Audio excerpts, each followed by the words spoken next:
Good day mga par, ayan. For today's video mga par ay gagawa na naman po tayo ng isang piyesa. Bali itong si client po natin ay first tattoo niya ulit at talagang nagmatapang na naman na magpatattoo itong si madam at talagang tinira niya ng ganitong part. Bali sa part na to ay napakasakit. Pero basic lang ni madam. Kita niyo naman, hindi man na siya umiimik mga par at nakita niyo naman kung gaano natin kinofocus yung mga ganitong pyesa kasi mahirap yung mga ganitong pyesa. At dito pa sa part na to kaya talagang kinailangan po natin ng focus para sa mga ganitong pyesa. At tattoo tutorial naman po tayo para sa mga may nagtatanong po kasi sa akin noong last time about sa kung ano yung mga madalas ko pong gamitin na panglayni para sa pagtatattoo. Bali ganito po kasi yan mga sir ma'am sa mga papa ko po nagsisimula mag-tattoo. Bali sa experience ko lang po ay ganito po kasi yan. Bali sa mga needle na ginagamit ko po ay depende po yun sa mga design or pyesa na mga gagawin po natin. Depende.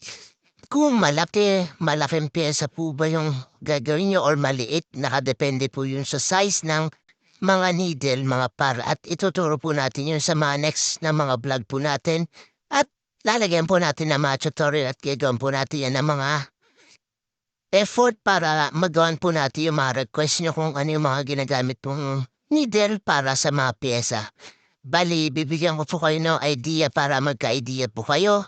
Bali sa mga malalaking pyesa like isang braso, ang mga madalas po natin gamitin po dyan ay gumagamit po tayo dyan ng mga 5RL, 7 or 9RL, mga ganun po.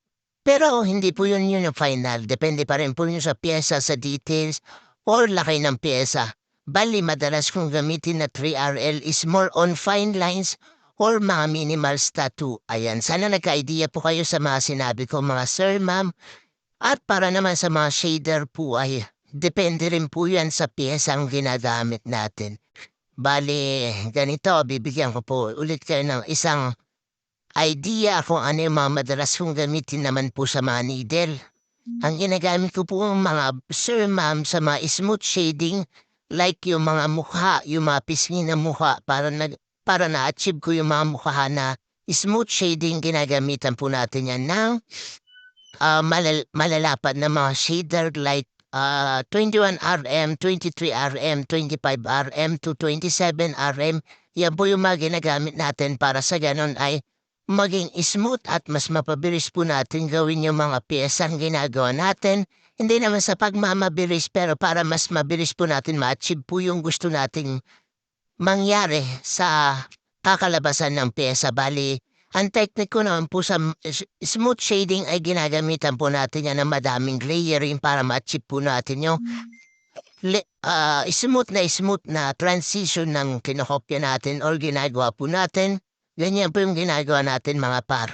At yung mga ginagamit din naman po natin sa mga maliliit na shader mga par, ginagamit po natin dyan ay mga maliliit lang din na mga shader. Depende yung kakasya sa mga details na ginagawa po natin like 7M1, 9M1, 11M1. Yan yung mga panungkit ko sa mga details.